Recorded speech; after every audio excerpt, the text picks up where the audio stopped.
Hello, folks, and welcome to Author Adjacent, a podcast about the journey from hobbyist writer to professional author. I am your host, Michael Vadney, and today we're doing something a little bit different. Normally, we go through bite-sized nuggets of storycraft and book reviews, but today we are actually bringing on C.M. Caplan. Connor, thank you for joining us today. Yeah, it's great to be here. I really appreciate you coming out onto the show. This is, like I was saying earlier, the first time I've ever done this, and honestly, it's super exciting, and I'm very nervous to actually talk to you because you actually have a really good book out that I just finished recently. I really enjoyed it, and it was really weird in like all the right ways. It's called The Fall Is All There Is. Why don't you tell us a little bit about that? It is. I should have had a book pitch sort of memorized by now. You'd think I No would. worries. It's about royal quadruplets, told exclusively from the point of view of the youngest. That in this weird post-apocalyptic world, they had one magic catastrophe and one scientific catastrophe. The quadruplets, their father, who's the king, passes away, and it starts a war for succession.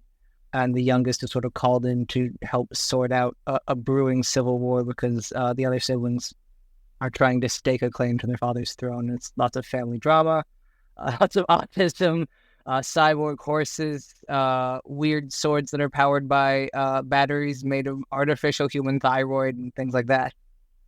Oh yeah, the world building and the technology and like all the relationships and the characters. I definitely have tons of questions for all those things because honestly, it was a very fresh breath of air going into this story because you read a lot of fantasy and it's a lot of like, okay, we have our copy of medieval Europe, copy and paste, let's put our story in it. And this was very different, which was exciting for me.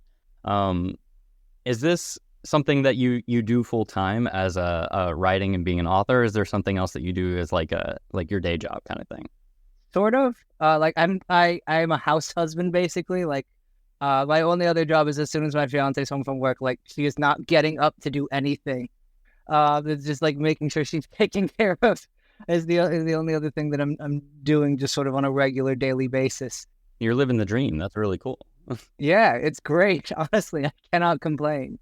Kind of makes me think of like artists from like the Renaissance era. It's like she's your sponsor. Yeah, it's like a patronage and everything. Yeah, I'm very okay with it. I think I need to tell her that she's an art history major and everything. She would love that comparison, actually. Oh, that's really cool.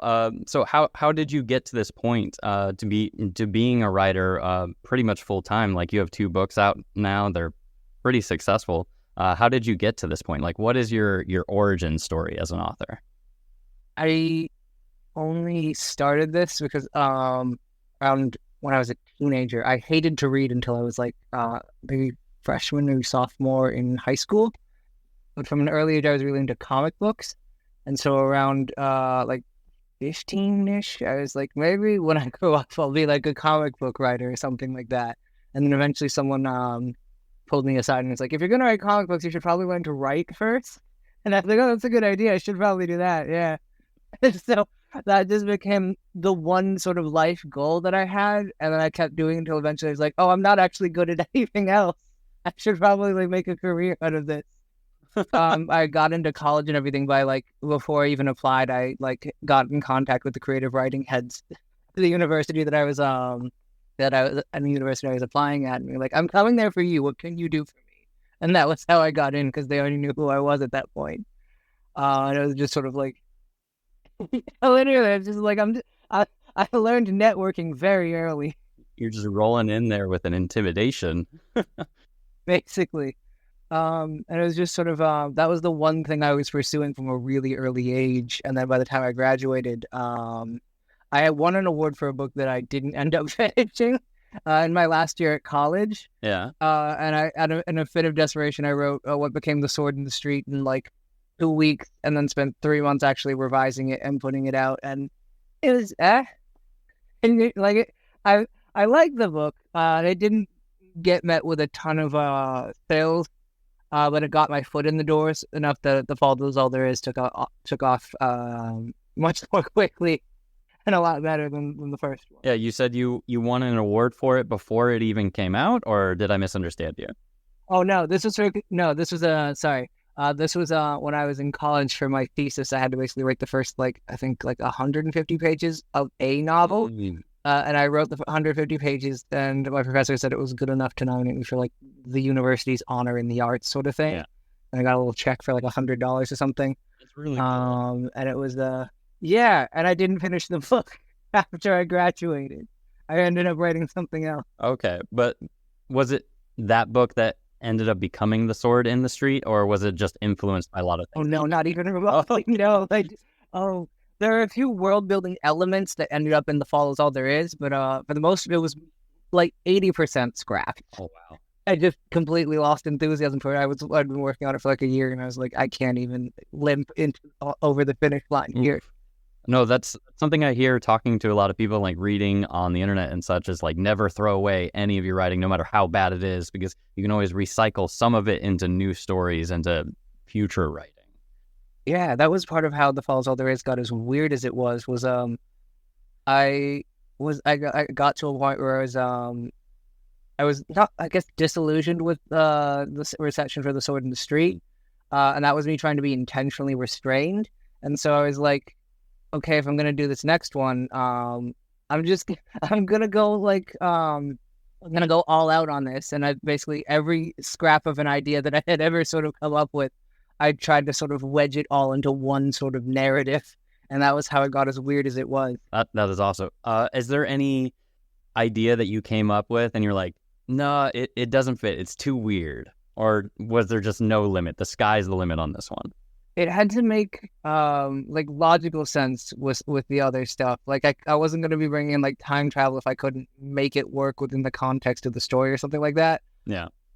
I'm trying to. I don't think there's anything that I thought was too weird. There's ideas I've had since starting it that I've been like, oh no, I can't do that. That's not going to gel. And I have a separate folder if I want to do some other weird thing. And there's some multiversal thing that I've been working on as a side sort of short story project, and that's where I'm dumping all the other stuff that's too weird for this thing. Yeah. Well, that's super cool. So were you thinking about throwing time travel into this story at some point? You mentioned that. Was that just a... Oh God, I don't know if I could ever do that. That was the first thing that came to mind. I don't know if I have...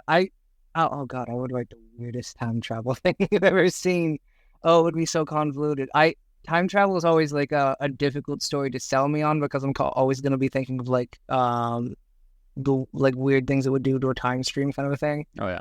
But it's one of those things where it's if you're going to write it, you got to be at your A game. It's one of I don't know if I have the kind of mindset that would service a time travel story very well.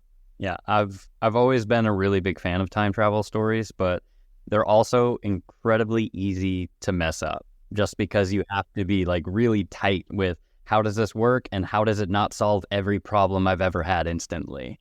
Right. Literally. Yeah. It's one of the easiest stories to do badly. Yes. That's why I always find it so satisfying when I do find something that works really well, especially when you go into a story not knowing there's time travel in it, and then it shows up. Oh yeah. I have two that come into mind right now, and I always want to suggest them to people for the time travel, but I don't want to ruin the surprise that the time travel shows up. Oh, okay. Though. Okay, I can see why that would add a wrinkle to that sort of suggestion. Yeah. I think it's fine. Most people know at this point. Have you ever read the Licanius trilogy by James Islington? I've heard of it. I don't know a ton about it. I would definitely suggest that one. And Mark Lawrence's newest trilogy has something like that. Which, yes, like that. Of course, you are familiar with Mark Lawrence being part of 2 years of his contest. You were in year 7 and 9? Yeah, that was it. Got to semifinals in 7 and finals in 9. Okay. Was it the Sword in the Street that for year 7 and The Fall Is All There Is for year 9? Yeah, that was it. Yeah. I thought I got a notification about becoming a semifinalist in year 7, and I thought it was me getting cut. And I was walking out the door to go somewhere else, and I got a message from another writer friend. Yeah, he's just like, Connor, you should check your notifications. And I was like, yeah, I know, I got cut. And they're like, Connor, you should check your notifications. No, did I not?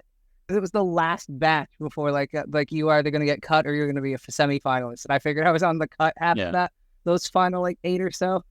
Apparently I wasn't. I was completely blindsided. How did they find out before you did? It was in like a group chat that they were also in.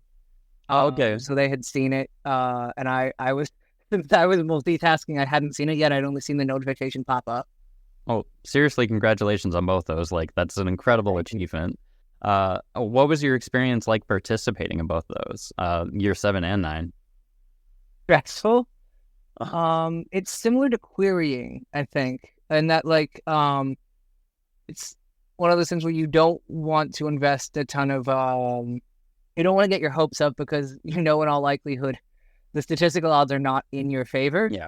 But you do also there's that little glimmer of you that kind of hopes for the best. You still want to do well. Yeah.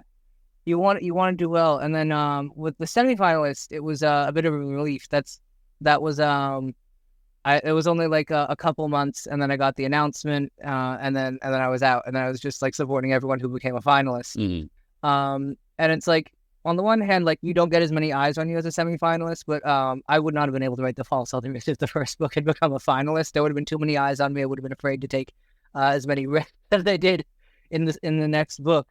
So that is one of the, I think, benefits of when your audience is smaller is like it can be easier to take bigger swings, or at least in my experience, that's been it's a little more intimidating for me now. Doing something weird, where I'm just sort of like, oh god, what if it doesn't hit this time?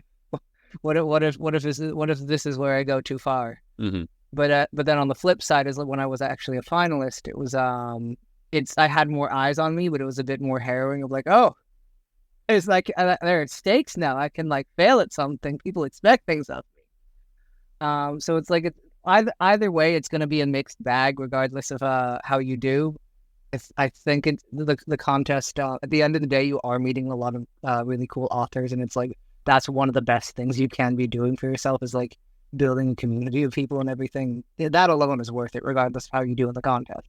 No, that makes a lot of sense, especially with like how solitary writing is in general, just especially novel writing, because you're doing this very like long haul marathon thing, and a lot of it is really by yourself.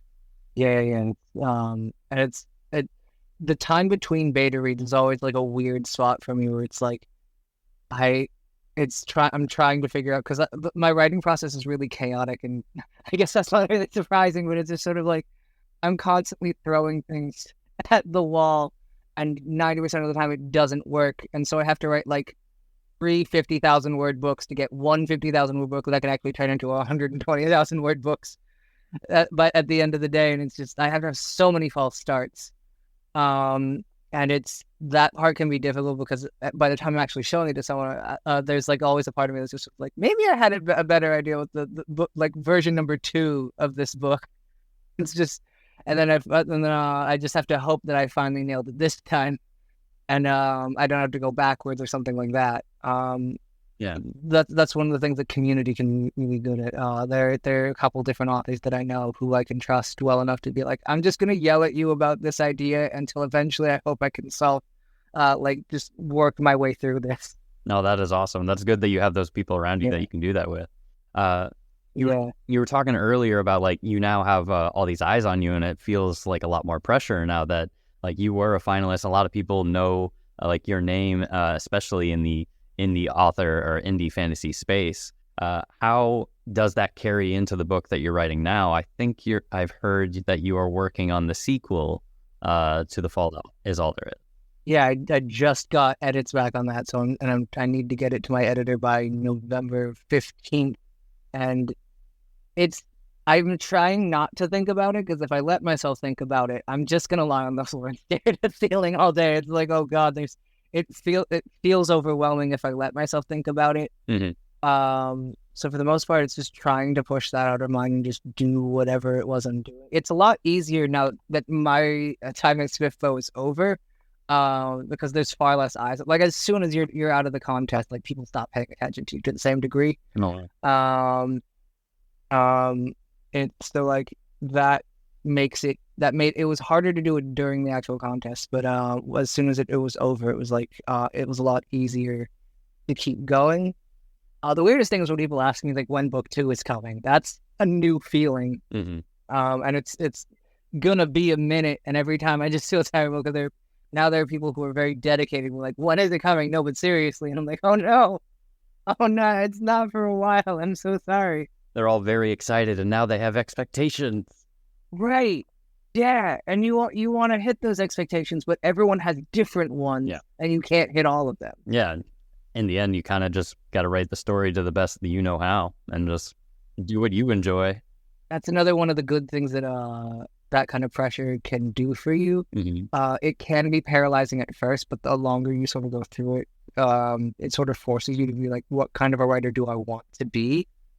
I've met a couple of writers who will get to this place, this level of success and this kind of readership, like earlier in their careers than I did, and it was harder to work through that because they hadn't sorted out who they wanted to be yet. I'm talking about like very specific people, so I'm not trying to generalize, but like I've just known a couple of people who who like the sooner you hit big, the harder it can be to sort of figure out what you want to do and who you want to be, which is part of why it was helpful that it took me a minute to sort of take off, because that gave me that time. So now I'm just sort of like rolling with that inertia. Yeah, I think that makes a lot of sense because as we get older, we get more confident in who we are as people. So then when we do eventually have all those eyes on us, their influence is not as powerful on us as like we're younger and more impressionable. That makes a lot of sense. Yeah, exactly. How long did it take you to write the first book of the series? I believe you're calling the series The Four of Mercy.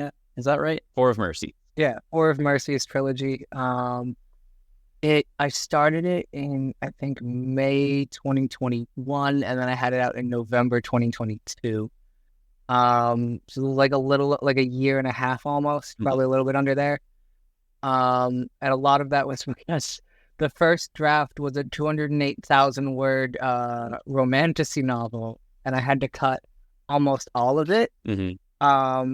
It went through an edit, and then only about I want to say maybe 60,000, 40,000 that survived. And I had to completely restructure. I was like, I had to cut the love interest. I had to cut a bunch of different characters, and I had to refocus it around the siblings because, of course, it has to be about them. Yeah. I don't know why I hadn't seen that earlier.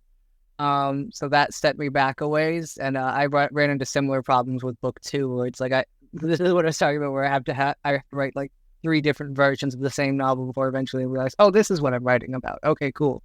Okay. What was the core of this story in that 200,000+ word first draft, or is this a completely different core like plot that ended up being what the book was actually about?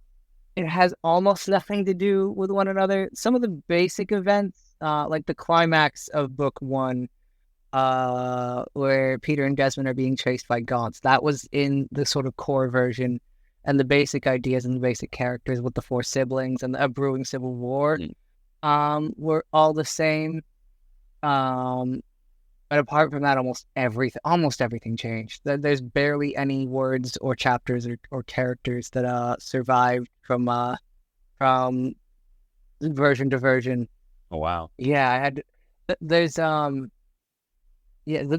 just the basic characters and a couple different events that sort of sketched the outline of what it was going to be, but like the actual process of getting there. The biggest problem I had was I was worried that I had this thing. I think a lot of young writers have either have this problem or the opposite problem of if I had too many stakes or too many sort of like fights or things like that, I was worried that would be somehow lowbrow. And someone read it and it's like, nothing is happening.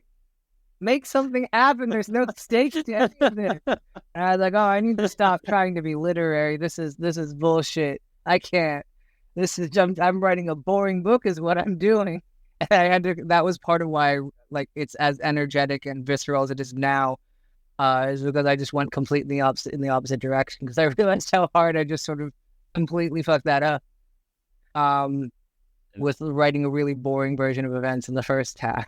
That really harkens back to what you were saying earlier about like just writing the story the best you can, the thing that you enjoy, instead of the pressure of everyone else and everyone else's opinion. Right. Yeah. Exactly. Yeah. No, that's That's great, especially with you having people that you really trust that you can take it to and be like, hey, this is what I'm trying to do, but I don't think I'm doing it. Help me. Right. Yeah. Oh yeah.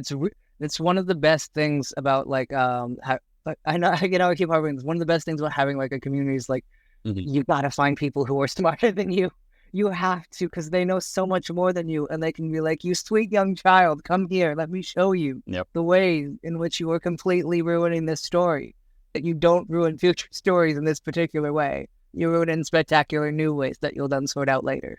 The ways you intend to ruin it. This is how we ruin protagonist life. Yeah. Yeah, there you go. Yeah. Yeah, you can be really mean and on purpose instead of accidental. There you go. Peter Mercy, the main protagonist who were like in the headspace of this novel this whole time, when you get to the very end of the story, you actually mention in some of the acknowledgments that you've been writing this character for a long time. And I was kind of curious, like, what about this character keeps drawing you back to them? Well, that's a good question, actually. I need a minute to actually... Yeah, take your time. He's one of the easiest sort of voices to write. He first sort of wandered into my head when I was like 16, and he was the most fully formed of anyone that had ever written.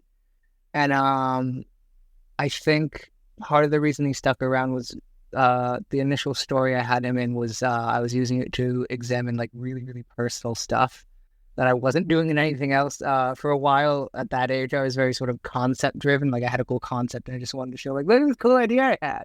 Whereas this was very character oriented in a way that nothing I had written was up to that point. That was something I kept trying to come back to because I didn't have anything like that. So for a number of years, I kept trying to do that again. With that character, he would come up, pop up in a different thing. I didn't realize it was the same character until I started writing this one, and another author who had a very similar phenomenon of the same character cropping up in various different stories sort of pointed out. It's like I would be sharing ideas I used to have, and they were like, "You have a lot of Peters. Did you notice that? Is it possible they're all the same guy?" And I was like, "No, they're just all named Peter and have all of these personality traits." Oh, okay. They have all this in common, huh? I see what's happening here. On some level, I think it's a little bit subconscious. But it's also the thing where it just happens to be some of the most character-driven stuff or something that I need to sort out before I even know that I need to sort it out. Is like he's in a number of sort of eras of my life, I guess. It's been the vehicle through which I've done that. Yeah, I can see a lot of times where writing can be like very therapeutic and very cathartic for like working through things. Pardon the interruption, folks, but this was the part of the show where my dogs decided to absolutely lose their minds. Luckily, Connor was really cool about that, and we got our way back on with the show. Anyways, back to why we're here. Sorry about that. These interruptions happen all the time when you're live. It's genuinely not a big deal, I suppose. Oh, thank goodness, because I definitely want to come across as if I know what I'm doing here. No one knows what they're doing. That's actually the secret. Everyone, I've had people come up to me who are just like, "You look like you know what you're doing." And I was like, "What did I do so I can stop doing it?" Because I don't. I want to stop showing people this. Right. Well, exactly. I appreciate your understanding, your patience, and definitely the nobody knows what they're doing. I think that's true for a lot of things, and you just have to constantly remind yourself of it because you see everyone and they're doing all these things and they look amazing, and you're like, man, they really got it all together.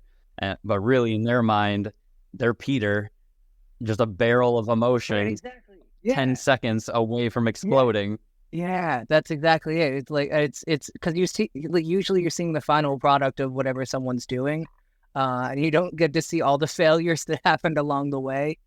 And so you see the final product and you're like, oh yeah, okay, they know what they're doing. And then you actually, like, I've had that so many times where I've talked to an author and I'm like, how did you write this absolutely brilliant thing? And they're like, well, I wrote it wrong for like 10 years. And I was like, well, okay, that makes sense. Okay. I mean, you're still very impressive, but like, I didn't know, if I had known it was this hard, it would have been. I mean, it's a different flavor of interesting, I guess. When you're able to accept that other people don't have as much of an idea of what they're doing as you do. That kind of reminds me of a saying. I don't remember exactly what it is, but it's like when you're looking at a master swordsman and you see that perfect cut that they do, you don't see the 10,000 imperfect cuts they did to make that. Yeah. I'm absolutely butchering the saying, but it is something along those lines. No, I know that I've heard that with a couple of different professions. There was the what's the like Michael Jordan or whatever the fuck. There was that with basketball or something. It's like missing a bunch of free throws or whatever. I really hope I got the name right. I'm not confident in that at this time. Michael Jordan Oh is a God. basketball player, so I'm going to guess he's the right one. There are a lot of different ones. I'm Okay. also not a basketball person. Yeah, We didn't get into fantasy writing because we like sports very often. that's true. Yeah, yeah, you got me there. So for your world, you mentioned it earlier, within the world of the Four of Mercies, there's two calamities. So you have your magical calamity, and then you have your science calamity, and everything that comes together to create the technology and the world that everybody is in. And it's really cool. It's really creepy. It's really weird, but it's also like really cool at the same time, where you get like bison being grown on trees for the burgers. Yeah, That scene immediately made my mouth water because a bison burger is delicious. But how did you come up with all these ideas? they arrived in layers. The first version of this book was very much closer to like Mark Lawrence's first trilogy, with Prince of Thorns and everything, just vaguely medieval Europe, but after an apocalypse kind of a thing. The cyborg horses were always there. There was a weird chainsaw sword at one point. There were the shimmer shields and stuff like that, but just vaguely science fiction, but like with the medieval flavor. And then it was only towards like the final few months before it went to publication. It's like, I want to make this weirder. Just I got like a bit of feedback in one of my last edits that was just like, you really made these weird cyborg horses, but the rest of the world isn't as weird as that. And I kind of want to see if I want to see what the world that made these things is like, if you could walk that out into the rest of the layers of this society. And I was like, actually, that sounds great. And then once that started picking up, it just got I just started making similar connections of like this weird fusion of technology and biology, and weird ways in which humanity would adapt after some kind of catastrophe.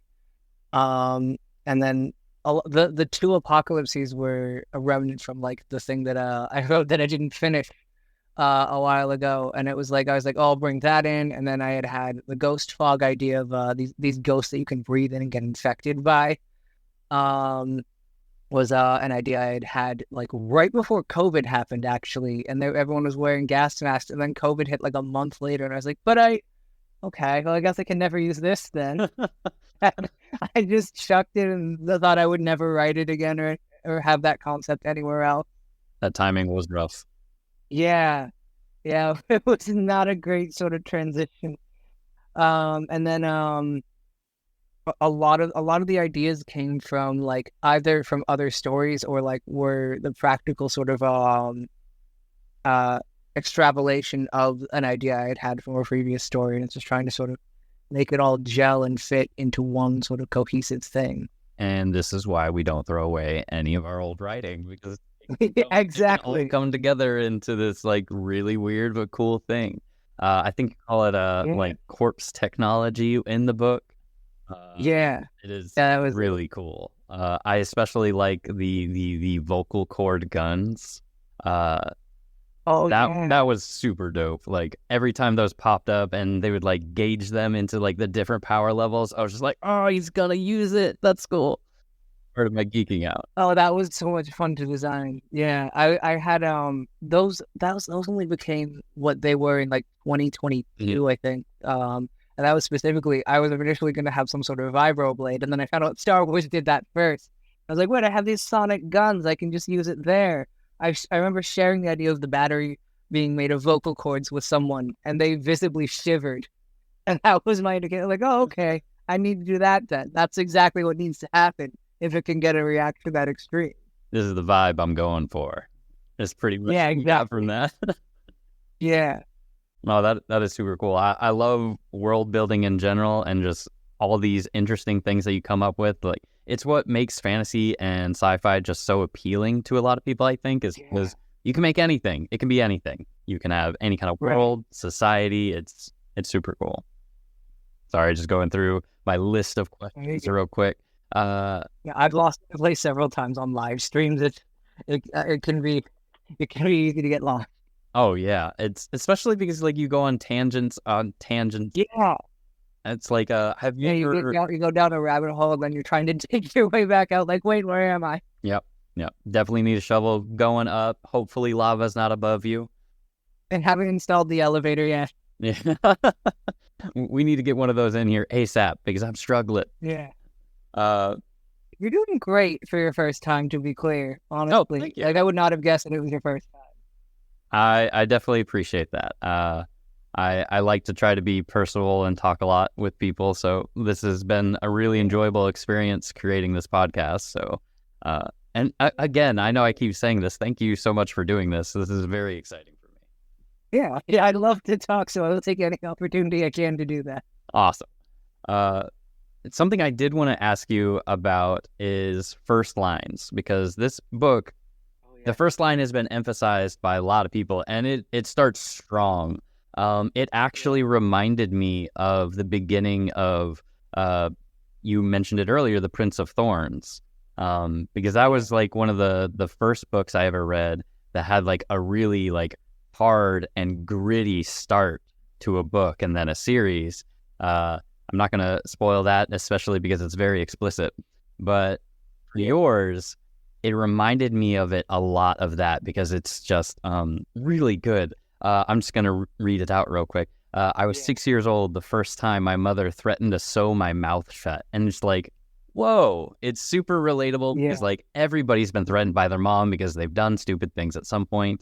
But it's also just very visceral with just imagining the thread needle, and that you encapsulate so much in that. And I know that was a lot of setup for this question, but like, do you put a lot of emphasis on first lines and starts the story? Or do you think because we have novels and it's a longer form, we have a little more time to really get the reader in? It depends, I think. I was not good at first lines until this book specifically. Yeah. The first line of The Sword in the Street, I don't even remember what it is. It was not like especially memorable. And I think there's a lot of room for that. There's a lot of room for like slower, more meandering sort of prose. Not like boring, but in a sort of it's going to take its time to get to whatever point it needs to get to. Mm-hmm. And I think there is room for like any kind of thing that you want to do. It's just like this is a good thing for any kind of writer who wants to do any kind of revision. Is like you have to figure out what hills you want to die on and what kind of a storyteller you want to be. And the reason the first line in this book is as airtight as it is specifically because I knew I needed something that intense because Peter as a narrator is really intense. It's like it's been described as claustrophobically close first person before. And I was like, well, put it. Yeah, that's act. I didn't want someone to pick it up and then get into reading it and then get sort of freaked out and put it down and rate my book like 2 stars or something like that. It's like I need something that's gonna scare away anyone who's squeamish like right out of the gate. I specifically remember I was looking up other good first lines at first.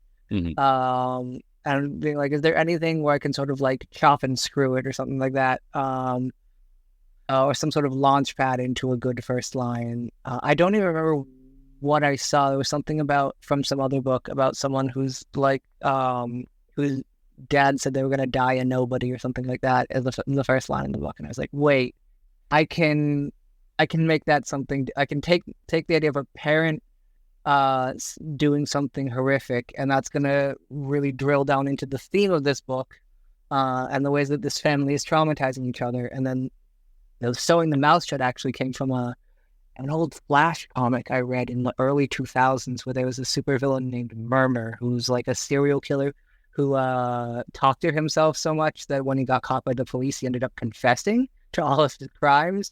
And in prison, he was so upset with himself that he ended up sewing his own mouth shut so he could never confess to any of his crimes again. And that freaked me out as a child so much that it just stuck in my brain for like like 15 years or however long since I had read that story. Like I had like nightmares about it as a kid and everything. And then when the time came to be like, I need something a parent can do to a very young child that would be absolutely horrifying. That was the first thing that came to mind. Just because I've just been in my head that whole time, just lingering in the back of my brain. Some random horrific thing I could pull from if I ever needed it for a story at some point. Yeah, it immediately puts you on like Peter's side, kind of, because when we can all resonate with being yelled at by our parents. Like very few of us were perfect children. Most of us were absolute terrors.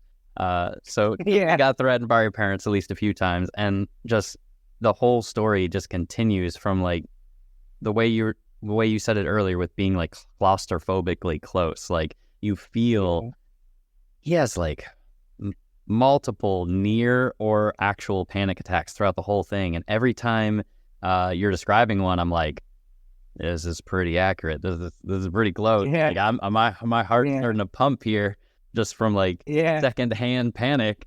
That was really well done. I liked it a lot. It was so automatic. I didn't notice that I had done it until I started getting reviews. I just have a very sort of like, I want to find the most evocative word in any given sentence, and then suddenly I have like 420 pages of that, and then someone's reading like, this feels like having a heart attack through reading the novel. And I was like, oh, okay, I will take your word for it. I didn't know I did that. No, I think it's awesome that you can create that kind of like emotional response in your reader. Like you don't want a lukewarm response to your book. You want like strong emotion. That's why we do it, is to create that experience in other people. Yeah, it's one of the things where it's like you're in a very specific media. This is one of the things. This is very much a personal preference, but I don't tend to read a lot of fantasy that's has a ton of emphasis on visuals, because like if I want visuals, I'll go watch TV or something like that. That's where that strength is. Yeah. If I'm going to write something, I want to do something with the medium I'm in, with like words that like can't be done by any other kind of medium. Yeah. And that's why it tends to be as visceral as it is. Yeah, there's this huge comparison that comes up pretty often of like, what are the advantages of disadvantages of like movies versus novels and books and such. And every time the thing that comes up that novels have is headspace. Like you are in your characters, you experience what they experience, you feel what they feel. You can't do that in any other medium. Right. Yeah. It's a completely different sort of language that like film or poetry or art or music or anything has. That there's like overlap and in a lot of different ways of the way that they can suggest that, but like in like novels and prose specifically, like you can really dig into like these really specific details that can be more difficult to do in other kinds of mediums.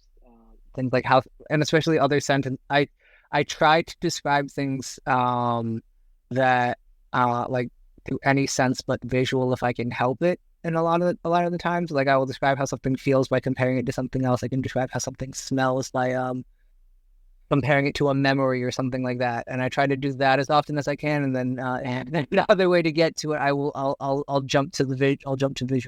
I'm trying to incorporate everything else as often as possible. Yeah, that's something I've learned a lot from just practice and research, is that the physical description of like what is happening and like the sensation, the physical sensations like smell, don't matter as much as the emotional response to those things. So like soon as you said like you use memories for smells, it immediately made me think of scenes when Peter is describing his sister's office. It used to be his dad's office or his room. Yeah. And it's like he described the smell as like smelling like dad, and he was surprised it didn't smell like that anymore, but he expected it to be there. Like I immediately thought of that when you brought that up. Yeah. Oh, that was based on an actual experience I had where I was there was a place there where my dad used to like in the house my dad spent a lot of time in. And I remember going there years later, and like he was still like living in the same house and everything, but he just wasn't going there as much, and it was just sort of like, oh, well, that's different. You have like a Glade plugin or something here. Like it's just like, what is this? This is completely different than what I'm used to. Yeah, it's like a piece is missing from the room that you expect to be there to Right. make it complete. Yeah. Yeah, it's like there's some character missing, and now it has a sort of new sort of vibe about it that I wasn't expecting.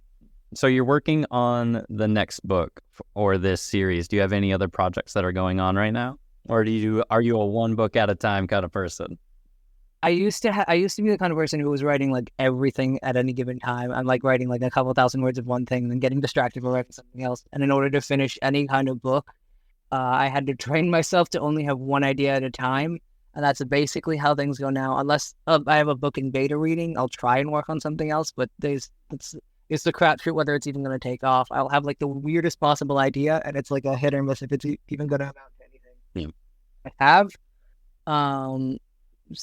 an anthology that I am a part of. I don't know. It's very early in process, so I don't actually know what it's going to develop into. Like it could come out like 10 years from now for all I know. But I have to write some kind of short story involving mushrooms, and that's all that I've got. That's the only sort of prompt I have. So I need to find something for that. And write that at some point. But apart from that, my main focus is on book 2 and trying to get that out in early 2025. And I have to do I just got my edits back and I have to do an overhaul of the middle section of the book. I should probably get on that soon. Because I got to get it to my editor in a couple months. Yeah, the middle part has been the hardest part for me so far. I definitely can see why that is. That big chunky middle where everything is supposed to happen. So rough. Yeah. It's so rough. You always have a really good beginning, and you know exactly how it's going to end, but how the middle is where everything gets soggy, and you're trying to figure out like how you can actually sort of bulk it up into something that's actually is reminiscent, how to connect it with like the beginning and the end. And that's always like the roughest part for me. I'm going through the process the first time right now, and I 100% agree with you. That is definitely what I'm going through right now, just trying to figure out all those soggy bits. Yeah, it's rough. You have my sympathy. Thank you. I know I will get through it. Just getting a lot of great advice from people. I believe. All right. I know we're running like low on time. I did want to ask one last question though. So just before the book starts, you have a line from The Lion and the Lion in Winter. That's what it's called. And I think that's where you got the inspiration for the name of the book. And I kind of wanted to learn more about that because I looked up some information about where that came from, and it seemed very interesting. And I kind of want to know what your thought process was getting there. It's one of my favorite things to ever exist. It's a play by James Goldman, who's the brother of the guy who wrote The Princess Bride. It was a stage play that was adapted into a screenplay in the 60s, I think. And you got to go with the 60s one. That is the best source, or at least in my preferences, at least. There was another one in like the 90s or 2000s. But anyway. Yeah. We'll ignore that one. With Patrick Stewart. Yeah, that one. That's not the one that I saw first. So I prefer the other one. It's genuinely, if I could write anything half as good as that, I could die happy. It's the most like blisteringly clever dialogue. It's absolutely gorgeous and just in everything it does. It's wonderfully paced. It's like the whole thing centers around Henry II and all of his kids trying to win his favor and to get the throne after he dies. But it's all set on Christmas Eve on a specific year. And Eleanor of Aquitaine is being let out of prison to come see her kids. And she's trying to get her freedom. And it's all just like backroom political maneuvering in like the 12th century. But it just has the most quick-witted, fast-paced dialogue you've ever seen. Not even fast-paced; it really takes its time. But like there's so much sort of I don't even know how to describe it. It's such a specific sort of flavor. I've never encountered dialogue like it in my life. But it's just everyone has a specific voice. Everyone's talking this weird flowery language. That's like the various allusions to various historical characters. There's one of my favorite lines is Henry II. He married out of love a woman out of legend. Not since Rome or Camelot has there been such a queen. He ruled for 50 years, a state as great as Charlemagne's. And just like it's you get there's like one speech. He's just like referencing so many different historical things to build a greater meaning, and it's absolutely gorgeous the way it builds. And that was a lot of where I took the inspiration from in just this idea of like these people have an enormous amount of power and they are children. They just are the most spoiled pieces of shit you've ever seen. And it's just like that. I watch it at least once a year. And it's just one of the best things I've ever seen. So like when I had to write something that was focused around the royals, that was one of the things I looked to in terms of like, well, how can I do this?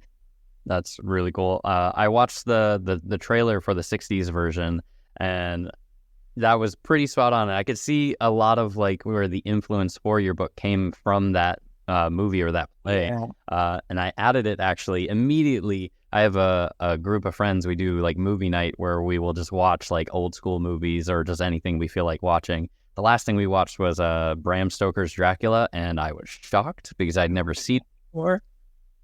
It is way more than I thought it was. Yeah, I remember watching it when I was like 15, and it was like so different from any other sort of Dracula thing I ever saw. Oh my God, I can only imagine watching that at 15. Oh man, it left an impression on me. Yeah. All right, I think we're running towards the end of time. Again, I wanted to thank you so much for taking the time to talk with me today on the show. Where can people find you and find your books? There's The Falls All There Is on Amazon and Audible. And you can find me on mostly Twitter. I'm on at CM Caplan Writes. Most other accounts are just the CM Caplan. I'm on like YouTube and Instagram and things like that. And I think that's everything. Oh, I have a Patreon as well. If you want to give me money or something like that. And yeah, but mostly I'm on Twitter, just usually sharing memes or talking about how the headaches this book too is giving me. All right, folks, and that's going to wrap up this interview with C.M. Caplan. Once again, I'm your host, Michael Vadney. If any of this was helpful or even just gave you a good chuckle, consider supporting the show by leaving a review on your podcast platform of choice or telling a friend about the show. We're going to be doing a few more bonus episodes like this, so keep an eye out for them. For more Author Adjacent, you can follow me on X at Author Adjacent or shoot me an email at authoradjacent@gmail.com with your burning questions, comments, or topic ideas. New episodes drop every other week except for these bonus episodes, which I sprinkle in whenever I can. Now remember, the journey from writer to author might be long, but until then, let's be author adjacent together.